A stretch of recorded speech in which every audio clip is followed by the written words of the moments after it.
ายดีทั้งศึกษาทุกคนยินดีต้อนรับเข้าสู่วิดีโอสื่อการเรียนการสอนโปรแกรมภาษา C++ กับข้าพเจ้าอาจารย์สมประสงค์วงศ์ถาวรในคลิปนี้เขาจะเป็นคลิปที่เรียนรู้เกี่ยวกับการแสดงผลตัวเลขและก็ข้อความมาเบิ่งกันว่าเขาจะแสดงผลกันจากใดไปเปิดบทที่3เนาะของบทที่1เนาะ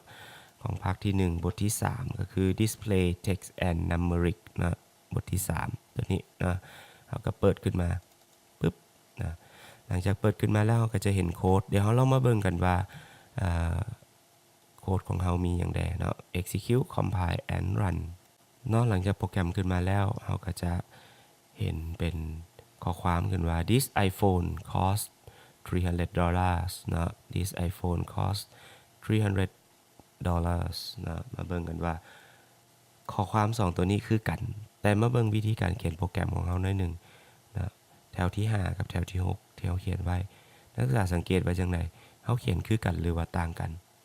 นะเฮาจะเห็นบ่ว่าเฮาต่างกันอยู่บอนที่300นะสำหรับการแสดงข้อความในภาษา C เนาะแล้วก็ตัวเลขในภาษา C เฮาจะสังเกตได้ว่าอันใดก็ตามแต่ถ้าหากว่าเป็นตัวเลขเนาะถ้าหากว่าเป็นตัวเลขเฮาสามารถเขียนได้เลยโดยบ่จำเป็นต้องมีวงยืมเนาะจะต่างจากอันที่เป็นข้อความคือจังซี่เนาะอันที่เป็นข้อความมันจะต้องมีวงยืมหมายความว่าจังไดหมายความว่าในภาษา C เองสามารถรองรับการแสดงผล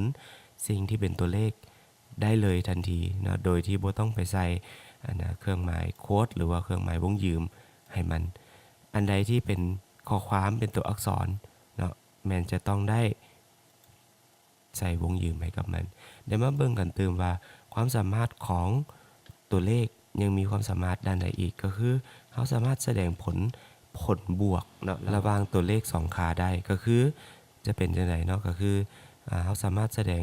100บวก200แบบนี้ได้เนาะเดี๋ยวมาเบิ่งกันเราก็จะกดปุ่ม execute compile and run นักศึกษาเห็นจังได๋มีเลข300ในนี่ทั้งที่เขาแสดงผลว่า100บวก200แต่ว่ามันคือบ่ออก100บวก200มันสามารถออก300หมายความว่าในนี่มันสามารถแสดงผลบวกเนาะหรือว่าผลการคำนวณผลการประมวลผลของตัวเลข2ค่าได้นะแต่ว่าจะเกิดหยังขึ้นถ้าหากว่าเฮาใส่เครื่องหมายวงยืมเข้าไปให้มันเนาะใส่เครื่องหมายวงยืมอ้อม100กับ200ไว้มาเบิ่งกันว่าจะเกิดอีหยังขึ้นเนาะเฮาไปที่ execute compile and run อีกเทื่อนึงสังเกตบ่ว่าออกแตกต่างกันจากเมื่อกี้นี้ก็คือเฮาแสดงข้อความ100บวก200เนาะเป็นข้อความเลยเนาะเป็นข้อความ100กับ200บวกกันนะบ่แม่นผลบวกของ100กับ200แล้วและนั่นคือความแตกต่างระหว่างการแสดงข้อความและการแสดงตัวเลขสรุปง่ายๆคือถ้าหากเฮาเขียนเครื่องหมายวงยืมเข้าไปเนาะมีเครื่องหมายวงยืมทุกสิ่งทุกอย่างที่เฮาเขียนอยู่ในระหว่างวงยืมนั้นจะแสดงออกมาทั้งหมดนะจะต่างจากตัวเลขที่เฮาเขียนอยู่นอกวงยืมถ้าเฮาเขียนเพียงแต่100กับ200บวกกันก็หมายความว่ามันจะแสดงผลบวกของ100และ200นะแต่ถ้าเอา100กับ200มาอยู่ในวงยืมนั่นคือข้อความฉะนั้นจึงง่ายๆคือถ้าหากเราต้องการแสดงข้อความเราก็ใส่เครื่องหมายวงยืมเข้าไปให้มันแต่ถ้าหากต้องการแสดงตัวเลขล่าๆเราก็บ่จำเป็นต้องใส่เครื่องหมายวงยืมก็ได้เนาะก็จบแล้วนะสำหรับคลิปที่4นะคลิปการสอนโปรแกรมภาษา C เนาะด้วยการแสดง